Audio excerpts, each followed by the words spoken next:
సబ్జా గింజలతో ఈరోజు సబ్జా గింజలతో మన అనారోగ్య సమస్యలను ఎలా తగ్గించుకోవాలో తెలుసుకుందాం. ఈ సబ్జా గింజలు అనేవి మనకి ప్రతి గ్రామాన మన తెలుగు రాష్ట్రాల్లో విపరీతంగా సబ్జా చెట్లు ఉంటాయి. దీన్ని రుద్రజడ కూడా అంటారు. రుద్రజడ. ఈ సబ్జా చెట్టు యొక్క ఆకులు వేడి చేసే గుణాన్ని కలిగి ఉంటాయి. సబ్జా గింజలు మాత్రం చలవ చేసే గుణాన్ని కలిగి ఉంటాయి. ఈ వేసవికాలం సబ్జా గింజలు ఒక పావు చెంచా నుంచి అర చెంచా మోతాదుగా ఉదయం సాయంత్రం అవకాశాన్ని బట్టి వాడుకోవచ్చు.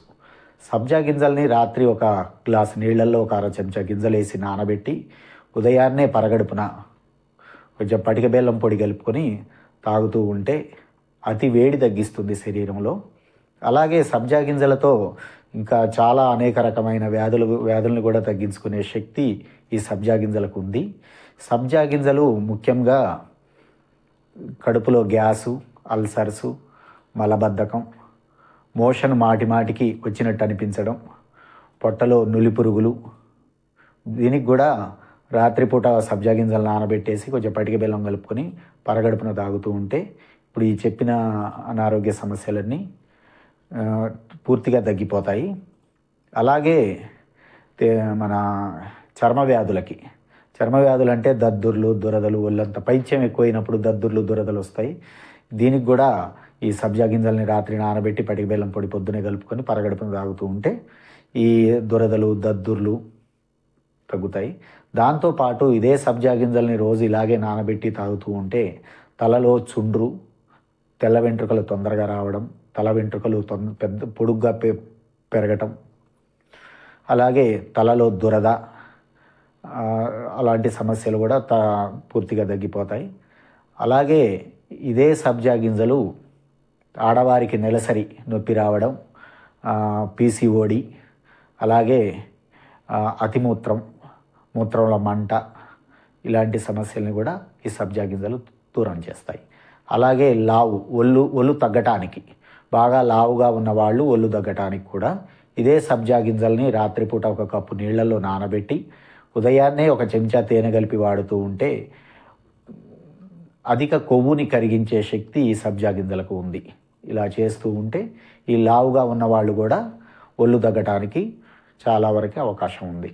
దాంతోపాటు ఈ సబ్జా గింజలు మోకాళ్ళ నొప్పులు, నడుము నొప్పులు, మెడ నొప్పులు, మోకాళ్ళల్లో గుజ్జు పెరగడానికి, కండరాల బలహీనత, దీంట్లో మెయిన్ ఏంటంటే ఫైబర్ ఉంది, కాల్షియం ఉంది, అలాగే ఐరన్ ఉంది, ఫాస్ఫరస్ ఉంది, పొటాష్ ఉంది. ఇన్ని రకాల మినరల్స్ ఉన్నాయి కాబట్టి ఇది ఆరోగ్యానికి చాలా ఉపయోగపడుతుంది. ముఖ్యంగా దీంట్లో విటమిన్ కే ఉంది. ఈ కే అనేది ఏంటంటే అన్ని రకాల వెంట్రుకల సమస్యలకు బాగా ఉపయోగపడుతుంది.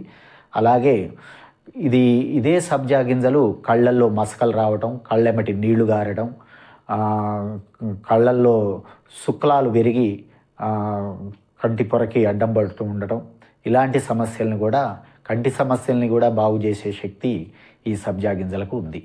ఇదే సబ్జా గింజలు వాడకూడని వారు కూడా ఉన్నారు. ఈ సబ్జా గింజలు అన్నిటికీ ఉపయోగపడతాయి కానీ కొంతమంది దీన్ని వాడకూడదు. గర్భవతులు పొరపాటున కూడా ఈ సబ్జా గింజలు వాడకూడదు. అలాగే క్యాన్సర్ ఉన్నవాళ్ళు, లివర్ క్యాన్సర్ ఉన్నవాళ్ళు, థైరాయిడ్ సమస్యలు ఉన్నవారు ఈ సబ్జా గింజల్ని వాడకుండా ఉండడం చాలా మంచిది. అలాగే ఇదే సబ్జా గింజలు బీపీని కూడా కంట్రోల్ చేసే శక్తి ఈ సబ్జా గింజలకు ఉన్నది. అదే సబ్జా గింజలు రోజు రాత్రిపూట ఒక కప్పు నీళ్ళల్లో ఒక అర చెంచా సబ్జా గింజలు వేసి నానబెట్టి ఉదయం పూట కొంచెం పంచదార కలుపుకొని పటిక బెల్లం కలుపుకొని తాగుతూ ఉంటే రక్తంలో వేడిని తగ్గించి రక్తపోటు లేకుండా బీపీని నార్మల్గా ఉంచే శక్తి ఈ సబ్జా గింజలకు ఉంది. అలాగే ఈ సబ్జా గింజలు షుగర్ వాళ్ళకు కూడా చాలా గొప్పగా ఉపయోగపడతాయి. ఈ ప్యాంక్రియాస్ అనే గ్రంథిని చాలా బలోపేతం చేస్తాయి కాబట్టి ఈ సబ్జా గింజల్ని షుగర్ ఉన్నవాళ్ళు రాత్రిపూట ఒక కప్పు నీళ్ళల్లో నానబెట్టి ఉదయాన్నే పటిక బెల్లం కానీ తేనె కానీ ఏమి కలపకుండా అలాగే తాగుతూ ఉంటే షుగర్ వాళ్ళకు కూడా మంచి మేలు చేస్తాయి. ఇంత గొప్ప సబ్జా గింజలు మన వరకు అందించిన మన మహర్షులకు వందనాలు తెలియజేసుకుంటూ మన ఆయుర్వేద వనమూలికలను కాపాడుకుందాం. మన వనమూలికలతో అన్ని రకాల జబ్బుల్ని తగ్గిస్తూ ఇంత గొప్ప వనమూలికల మన సబ్జా గింజల గురించి మనం తెలుసుకున్నాం కాబట్టి ఈ వీడియోని సబ్స్క్రైబ్ చేసుకోండి, షేర్ చేయండి, లైక్ చేయండి. నమస్కారం.